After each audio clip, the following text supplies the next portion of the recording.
हंगामे के बीच चढ़ा संसद के मानसून सत्र का तीसरा दिन। दोनों सदनों की कार्यवाही कल तक के लिए स्थगित। केंद्रीय गृह मंत्री ने कहा, सरकार चर्चा के लिए तैयार। मुख्यमंत्री हेमंत सोरेन ने नवप्रोन्नत आईपीएस अधिकारियों को बैच देकर किया सम्मानित। निर्भीक होकर काम करने की दी सलाह। राज्य के स्वास्थ्य मंत्री बन्ना गुप्ता ने राज्यपाल से की मुलाकात। स्वास्थ्य के क्षेत्र में किए गए नवाचार की दी जानकारी।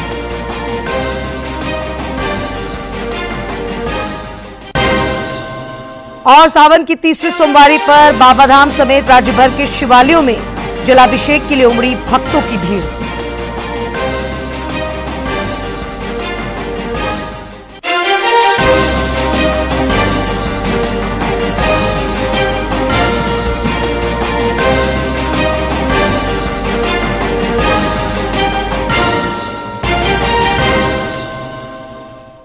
नमस्कार, खबरें झारखंड में आपका स्वागत है। मैं हूं डॉक्टर अशिता आनंद और अब समाचार विस्तार से।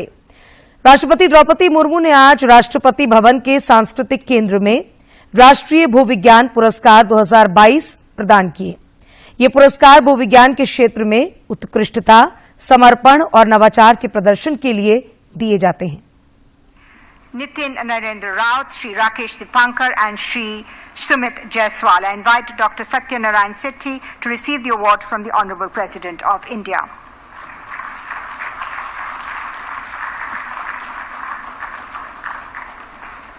I now invite Nitin Narendra Raut to kindly receive the award, please.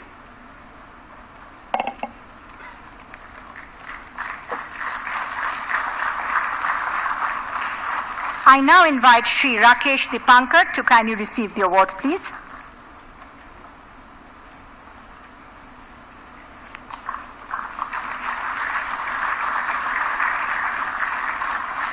And I now invite Shri Sumit Jaiswal to kindly receive the award, please.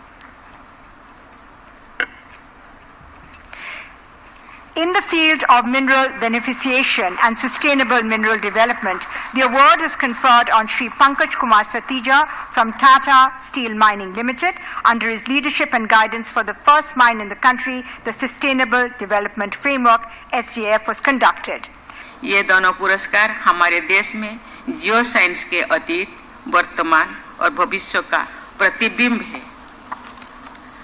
अन्य जियो साइंस अवार्ड भी इस क्षेत्र में देश की प्रगति को दर्शाते हैं। जियो साइंस अवार्ड की सुविचार परिकल्पना के लिए मैं भारत सरकार के सभी संबंध विभाग को बधाई देती हूँ।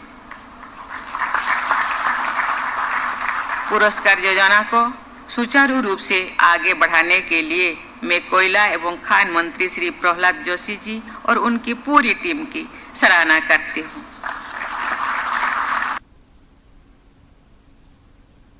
संसद के मानसून सत्र के तीसरे दिन आज मणिपुर हिंसा पर विपक्ष के हंगामे के कारण दोनों सदनों की कार्यवाही कल तक के लिए स्थगित कर दी गई। लोकसभा की कार्यवाही शुरू होते ही विपक्ष ने नारेबाजी शुरू कर दी। इस बीच केंद्रीय गृह मंत्री अमित शाह ने कहा कि सरकार इस मुद्दे पर चर्चा के लिए तैयार है। इसके बावजूद विपक्ष का हंगामा जारी रहा। इसके बाद लोकसभा अध्यक्ष को सदन की कार्यवाही स्थगित करनी पड़ी। अमित शाह के इस बयान के बाद हंगामा कर रहे विपक्षी सांसदों को लोकसभा अध्यक्ष ओम बिरला ने भी समझाने की कोशिश की, लेकिन विपक्षी सांसदों पर इसका कोई असर नहीं पड़ा। अंत में लोकसभा अध्यक्ष ने लोकसभा की कार्यवाही पूरे दिन के लिए स्थगित कर दी। अध्यक्ष जी, मेरा विपक्ष के सभी सम्मानीय सदस्यों से मेरा आग्रह है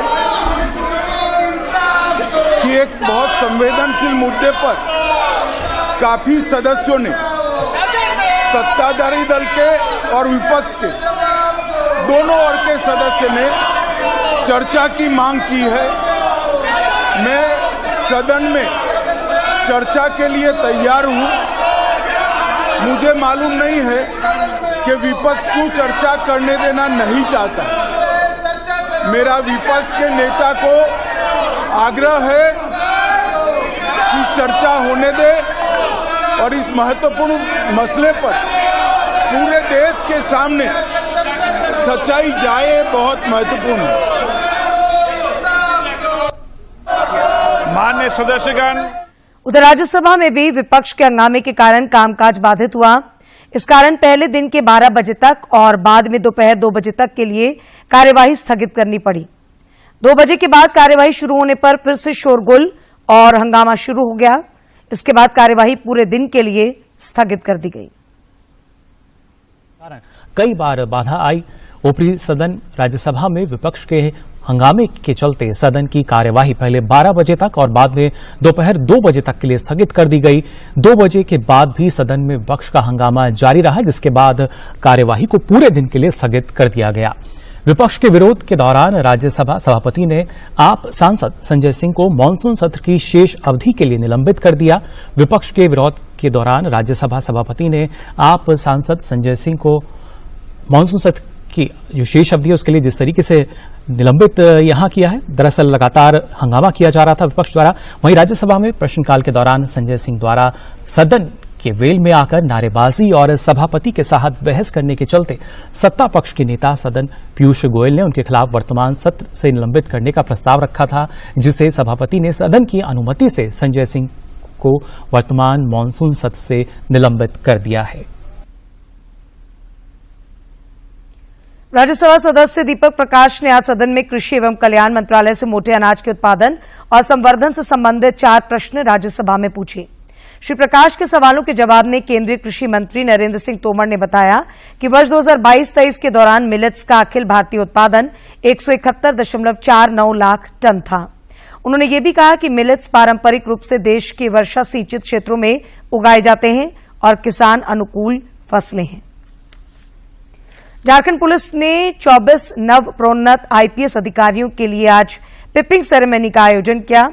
झारखंड मंत्रालय में आयोजित एक सादे समारोह में मुख्यमंत्री हेमंत सोरेन ने सभी 24 अधिकारियों को बैच लगाकर सम्मानित किया। इस मौके पर मुख्य सचिव सुखदेव सिंह, पुलिस महानिदेशक अजय कुमार सिंह समेत कई अन्य वरीय अधिकारी मौजूद थे। मुख्यमंत्री हेमंत सोरेन ने नव प्रोन्नत आईपीएस अधिकारियों को सम्मानित करते हुए उन्हें ईमानदारी पूर्वक राज्य को अपनी सेवा देने की सलाह दी। उन्होंने कहा कि पूरी निर्भयता के साथ वे अपने क्षेत्र में काम करें, सरकार हमेशा उनके साथ रहेगी। मुझे लगता है कि जो व्यवस्था है उस व्यवस्था को सुधारने में थोड़ा जरूर समय लग रहा है, लेकिन मैं आप लोग को बिल्कुल विश्वास दिलाना चाहूंगा कि आप लोग अस्वस्थ होकर, निर्भीक होकर अपने मैदानों में ईमानदारी से काम करें और सरकार की जो जिम्मेवारी है पदाधिकारियों के प्रति और सरकार की जो संवेदनशीलता है आम नागरिकों के लिए ही नहीं बल्कि अपने कर्मचारियों के लिए भी है। और यही वजह है कि आप सब लोग को मालूम होगा कि ये देश का पहला जहां राज है जहां पुरानी पेंशन से हमने अपने कर्मचारियों को पुनः अपने जगह पर। मौके पर मौजूद मुख्य सचिव सुखदेव सिंह ने नव प्रोन्नत अधिकारियों को शुभकामनाएं देते हुए उनसे पूरी ईमानदारी से अपने कर्तव्यों का निर्वहन करने की अपेक्षा की।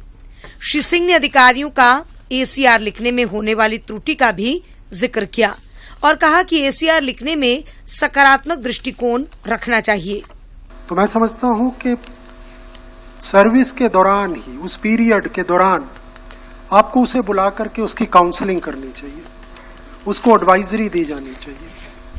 एसीआर खराब करना एक अंतिम हथियार है जिसके चल जाने से फिर उस पदाधिकारी का पूरा मोटिवेशन भी समाप्त हो जाता है। कार्यक्रम को संबोधित करते हुए पुलिस महानिदेशक अजय कुमार सिंह ने कहा कि ये गर्व की बात है कि राज्य को एक साथ इतनी बड़ी संख्या में आईपीएस अधिकारी मिले हैं। उन्होंने कहा कि इन युवा अफसरों की ऊर्जा का निश्चित रूप से राज्य को लाभ मिलेगा। सरकार की यही अपेक्षा है, हम सब लोगों की यही अपेक्षा है कि आप लोग इस वक्त के बाद से जहां भी आपका पदस्थापन होगा वहां पर आप फुल तौर पर बिना किसी भावभेद के बिल्कुल एकदम इंडिपेंडेंटली अपने कार्य को अंजाम देंगे। झारखंड कैडर में वर्तमान में 125 आईपीएस अधिकारी हैं। अब नए 24 आईपीएस अधिकारी मिलने से राज्य में आईपीएस अधिकारियों की संख्या 149 हो गई है। इस तरह राज्य में आईपीएस अधिकारियों की कमी को बहुत हद तक दूर कर लिया गया है।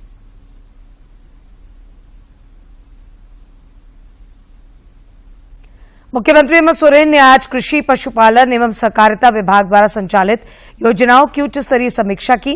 झारखंड मंत्रालय में वरीय अधिकारियों की उपस्थिति में श्री सोरेन ने योजनाओं की हकीकत जानी और इनके प्रभावी क्रियान्वयन पर जोर दिया। इस मौके पर राज्य के कृषि मंत्री बादल, मुख्य सचिव सुखदेव सिंह, मुख्यमंत्री के सचिव विनय कुमार चौबे समेत कई अधिकारी मौजूद थे।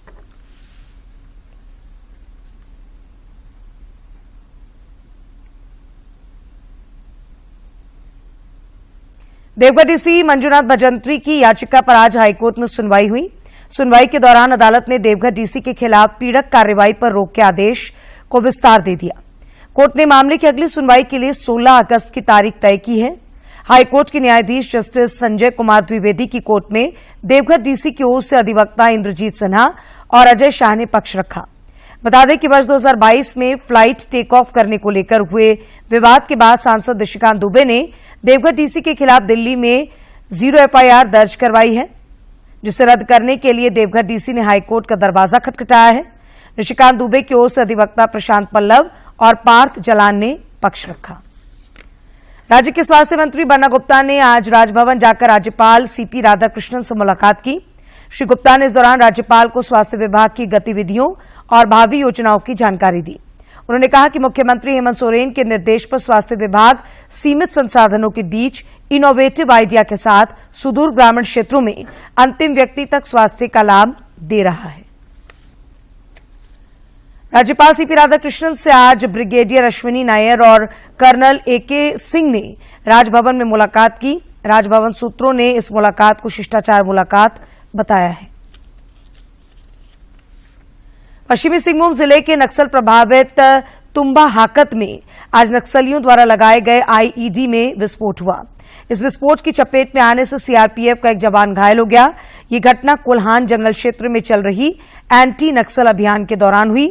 जवान चंद्र प्रताप तिवारी को बेहतर इलाज के लिए एयरलिफ्ट करके रांची लाया गया है, जहां उन्हें मेडिका में भर्ती कराया गया है। साहिबगंज जिले के जिरवाबाड़ी ओपी थाना क्षेत्र के छोटा पंजरड़ मोहल्ले में कल अपहरण 2 पक्षों के बीच हुई गोलीबारी की घटना में संलिप्त एक आरोपी को पुलिस ने गिरफ्तार कर लिया है। उसके पास से हथियार और कारतूस भी बरामद किए गए हैं।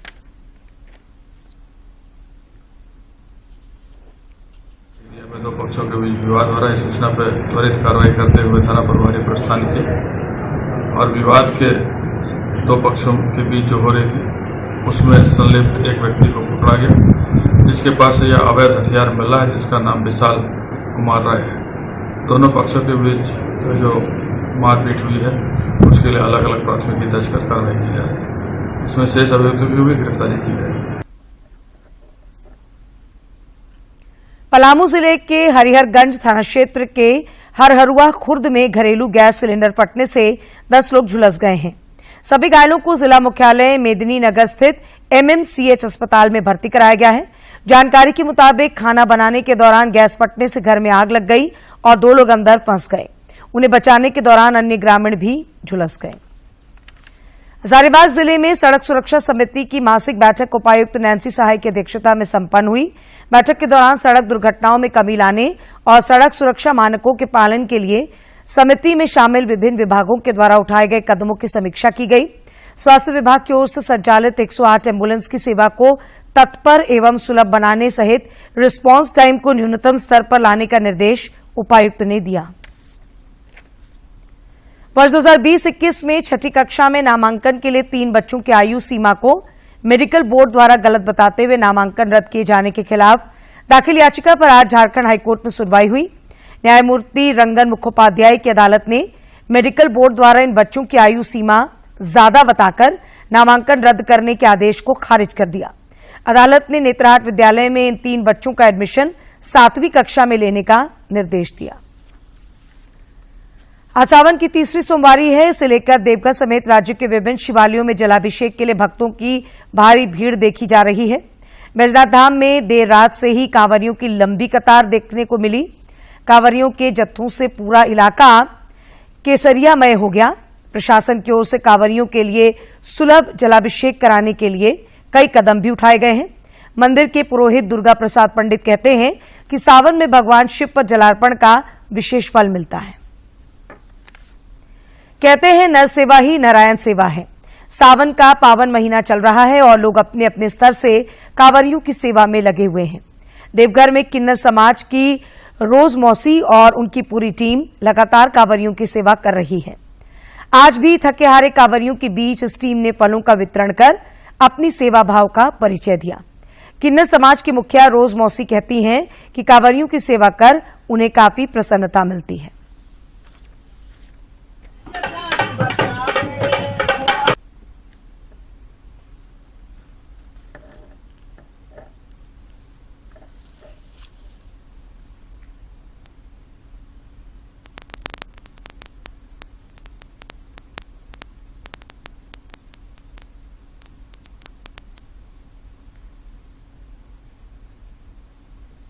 दुमका के प्रसिद्ध बाबा बासुकीनाथ धाम ने आज सावन की तीसरी सोमवारी को शिव भक्तों की भारी भीड़ उमड़ी। भोर से ही पूरा मेला क्षेत्र और मंदिर प्रांगण भक्तों से भरा हुआ है। बासुकीनाथ धाम में आज सुबह 3:17 पर बाबा मंदिर के गर्भगृह का पट खोला गया। पहले सरकारी पूजा हुई और उसके बाद 4:11 से कांवरियों और श्रद्धालुओं ने अर्घा के माध्यम से बाबा बासुकीनाथ पर जलार्पण प्रारंभ किया। जलार्पण का ये क्रम रात 10 बजे तक जारी रहेगा।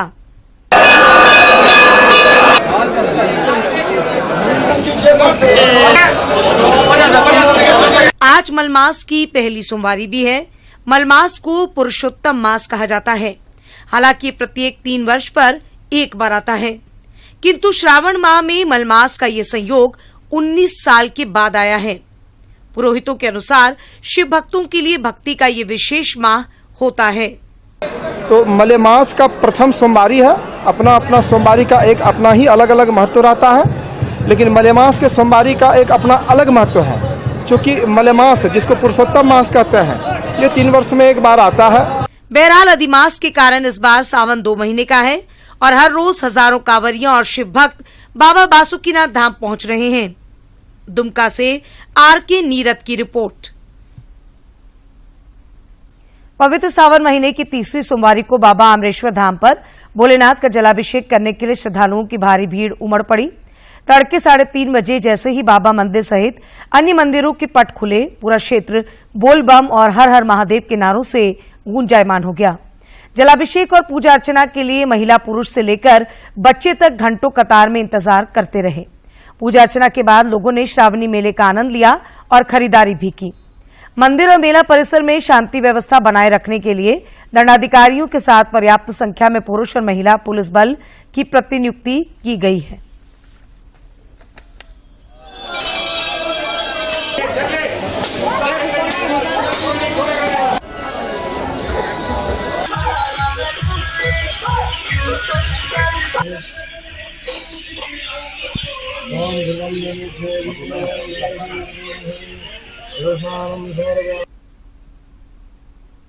लोहरदगा जिले में आज उपायुक्त डॉक्टर वाघमारे प्रसाद कृष्ण की अध्यक्षता में कृषि, पशुपालन, मत्स्य और उद्यान विभाग के कार्यों की समीक्षा की गई। बैठक में जिला कृषि पदाधिकारी द्वारा बीज वितरण, बारिश की स्थिति, कृषि ऋण माफी अंतर्गत लाभान्वित किसान, प्रधानमंत्री कृषि सिंचाई योजना अंतर्गत प्राप्त आवेदन, कृषि पाठशाला की जानकारी दी गई। उपायुक्त ने प्रधानमंत्री कृषि सिंचाई योजना के लाभुकों के आवेदन लक्षित भूमि अनुसार ज्यादा से ज्यादा संख्या में सृजित करने का निर्देश दिया। और अब संक्षिप्त में देखते हैं जिलों की खबरें।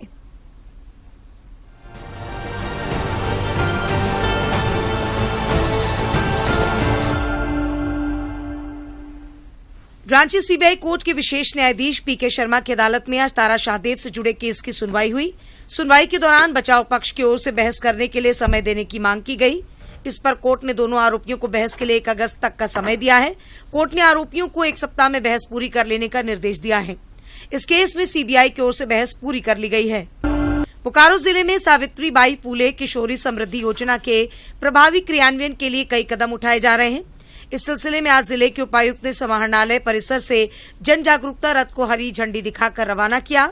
इस मौके पर जिला समाज कल्याण पदाधिकारी मेनका सहित कई पदाधिकारी मौजूद थे। ये जागरूकता रथ जिले के सभी प्रखंडों के सभी पंचायतों में लोगों को योजना के प्रति जागरूक करेगा। पलामू जिले में समाहरणालय के एनआईसी सभागार में मिशन इंद्रधनुष के सफल क्रियान्वयन के लिए जिला टास्क फोर्स की बैठक आयोजित की गई। उप विकास आयुक्त की अध्यक्षता में आयोजित इस बैठक में मिशन इंद्रधनुष के प्रभावी क्रियान्वयन को लेकर संबंधित अधिकारियों और कर्मियों को आवश्यक निर्देश दिए गए। हिंदू जागरण मंच रांची महानगर की ओर से आज पहाड़ी मंदिर के मुख्य द्वार पर सेवा शिविर लगाया गया। तीसरी सोमवारी पर भी भक्तों के लिए मंच की तरफ से निःशुल्क दूध, फूल, बेलपत्र की व्यवस्था की गई थी। भक्तों को किसी प्रकार की परेशानी न हो, इसके लिए मंच के कार्यकर्ता सेवा कार्य में सुबह 4 बजे से ही लगे रहे। लातेहार जिले के बालूमाथ थाना क्षेत्र अंतर्गत चितरपुर गांव के निकट राष्ट्रीय राजमार्ग 99 पर बस और ट्रेलर की जोरदार टक्कर हो गई। इस दुर्घटना में बस पर सवार 13 यात्री घायल हो गए। सभी यात्रियों का प्राथमिक इलाज बालूमाथ अस्पताल में किया जा रहा है। इनमें 2 लोगों की स्थिति की गंभीरता को देखते हुए उन्हें बेहतर इलाज के लिए रिम्स रेफर किया गया है। बोकारो जिले के बारी कोऑपरेटिव मोड़ मंदिर के समीप एक हाईवा पलटने से एक ऑटो उसकी चपेट में आ गई। इस हादसे में ऑटो चालक की मौत हो गई, जबकि 2 अन्य गंभीर रूप से जख्मी हो गए। घायलों को बीजीएच अस्पताल में भर्ती कराया गया है। आतंकवाद निरोधी दस्ता एटीएस और रांची पुलिस की टीम ने संयुक्त रूप से कार्रवाई करते हुए कालू लामा गिरोह के 3 अपराधियों को गिरफ्तार किया है। सभी की गिरफ्तारी रांची से की गई है। पकड़े गए अपराधियों से एटीएस और रांची पुलिस की टीम पूछताछ कर रही है। हजारीबाग रोड रेलवे स्टेशन के चिचाकी हॉल के समीप एक प्रेमी युगल ने ट्रेन के नीचे जाकर अपनी जान दे दी। सूचना मिलने के बाद काफी संख्या में लोग मौके पर पहुंच गए। वहीं आरपीएफ के जवान भी घटना की सूचना मिलने के बाद मौके पर पहुंचे और शव को पोस्टमार्टम के लिए भेज दिया। सरायकेला खरसावां जिले के आरआईटी थाना क्षेत्र स्थित गमरिया में अपराधियों ने एक हाईवा चालक की गोली मारकर हत्या कर दी। हाईवा चालक को 3 गोलियां मारी गई हैं। घटना रेलवे स्टेशन के भीतरी पुल के पास आज सुबह करीब 6 बजे घटी। गिरिडीह जिले के पीटान प्रखंड के हरलाडी ओपी क्षेत्र के चांदनी चौक के पास कल देर रात एक अज्ञात ट्रैक्टर और मोटरसाइकिल की टक्कर में बाइक सवार 3 युवक गंभीर रूप से घायल हो गए। दुर्घटना के बाद स्थानीय लोगों ने तीनों घायलों को 108 एम्बुलेंस से पीटान प्राथमिक स्वास्थ्य केंद्र पहुंचाया।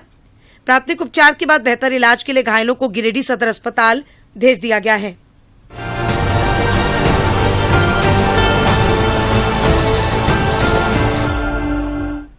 और अब बात मौसम की। राजधानी रांची समेत राज्य भर में 28 जुलाई से मानसून में तेजी आने की संभावना व्यक्त की गई है। इससे पहले 27 जुलाई तक राज्य के अलग अलग हिस्सों में हल्के से मध्यम दर्जे की बारिश हो सकती है। इस दौरान वज्रपात की चेतावनी भी जारी की गई है। मौसम विज्ञान केंद्र रांची के वैज्ञानिक अभिषेक आनंद ने बताया कि बंगाल की खाड़ी में बने साइक्लोनिक सर्कुलेशन की वजह से मानसून में तेजी की उम्मीद है। उन्होंने ये भी बताया कि पिछले 24 घंटों के दौरान राज्य में मानसून की स्थिति कमजोर रही है।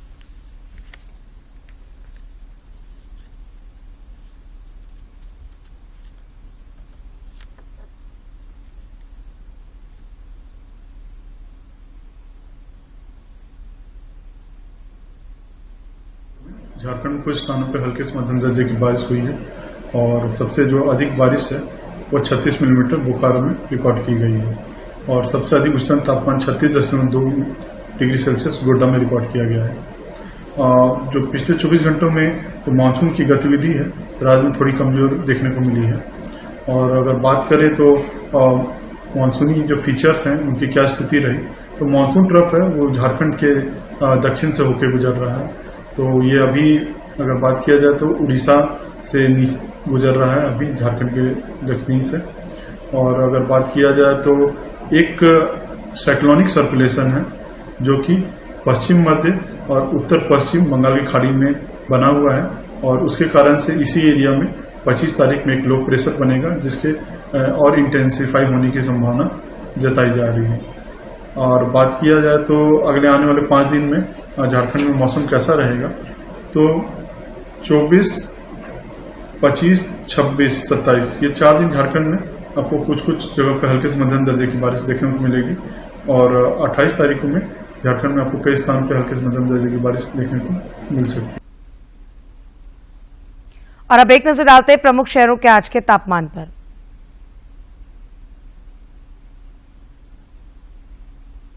राजधानी रांची का अधिकतम तापमान 31.1 और न्यूनतम 22.8 डिग्री सेल्सियस रिकॉर्ड किया गया। जमशेदपुर का अधिकतम तापमान 34.1 और न्यूनतम 26 तथा डाल्टनगंज का अधिकतम तापमान 33.8 और न्यूनतम तापमान 26.4 डिग्री सेल्सियस रिकॉर्ड किया गया।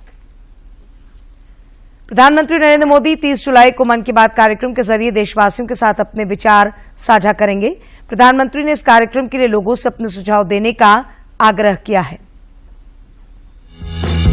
मन की बात है जन जन की, संघर्षों के कुछ किस्से, कहानी कुछ सफलताओं की, अनकही विरासत की, उम्मीदें नए भारत की।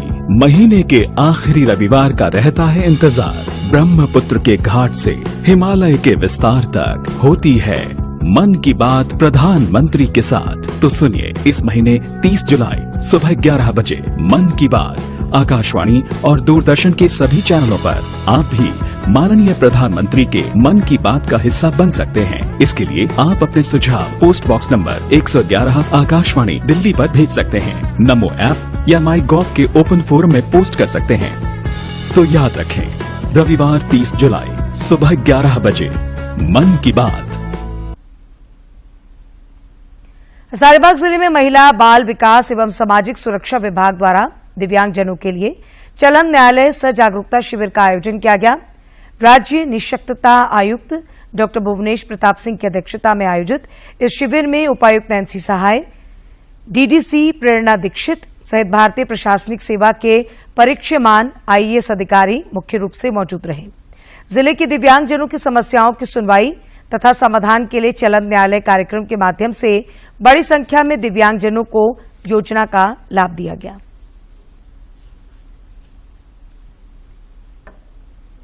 अब एक नजर डालते हैं आज के इतिहास पर। 20 जुलाई साल 2017 को प्रोफेसर उडुपी रामचंद्र राव का निधन हुआ। वे अंतर्राष्ट्रीय स्तर पर विख्यात अंतरिक्ष वैज्ञानिक थे। उन्हें भारतीय उपग्रह कार्यक्रम का वास्तुकार माना जाता है। अमेरिका के टेक्सास विश्वविद्यालय में बतौर प्रोफेसर अपना करियर शुरू करने के बाद प्रोफेसर रामचंद्र राव साल 1966 में भारत वापस आ गए। प्रोफेसर राव को साल 1972 में भारत में उपग्रह प्रौद्योगिकी की स्थापना की जिम्मेदारी दी गई। वे भारतीय अंतरिक्ष अनुसंधान संगठन यानी इसरो के अध्यक्ष भी रहे। उनके मार्गदर्शन में आर्यभट्ट समेत लगभग 18 उपग्रह लॉन्च किए गए। प्रोफेसर राव मार्च 2013 को संयुक्त राज्य अमेरिका के वॉशिंगटन डीसी में प्रतिष्ठित satellite hall of the fame में शामिल होने वाले पहले भारतीय अंतरिक्ष वैज्ञानिक बने। उन्हें साल 1976 में भारत सरकार द्वारा पद्म भूषण और साल 2017 में पद्म विभूषण से सम्मानित किया गया। दूरदर्शन झारखंड पर पल पल की खबरों से जुड़े रहने के लिए आप हमारे social media platform Twitter, Facebook और यूट्यूब से जुड़ सकते हैं, क्योंकि खबरों से जितना बाखबर रहना जरूरी है उससे ज्यादा जरूरी है सटीक, संतुलित और निष्पक्ष समाचार। हमारा ट्विटर हैंडल है डीडी न्यूज झारखंड और फेसबुक पेज है RNU DDK। आप हमें YouTube channel Jharkhand DD news पर भी देख और सुन सकते हैं।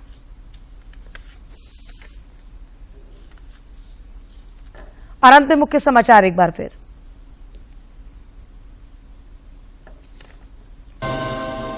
हंगामे की भेंट चढ़ा संसद के मॉनसून सत्र का तीसरा दिन। दोनों सदनों की कार्यवाही कल तक के लिए स्थगित। केंद्रीय गृह मंत्री ने कहा सरकार चर्चा के लिए तैयार। मुख्यमंत्री हेमंत सोरेन ने नवप्रोन्नत IPS अधिकारियों को बैच देकर किया सम्मानित। निर्भीक होकर काम करने की दी सलाह।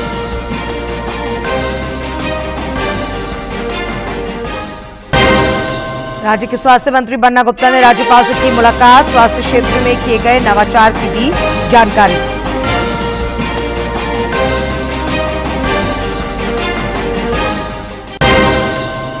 और सावन की तीसरी सोमवारी पर बाबाधाम समेत राज्य भर के शिवालयों में जलाभिषेक के लिए उमड़ी भक्तों की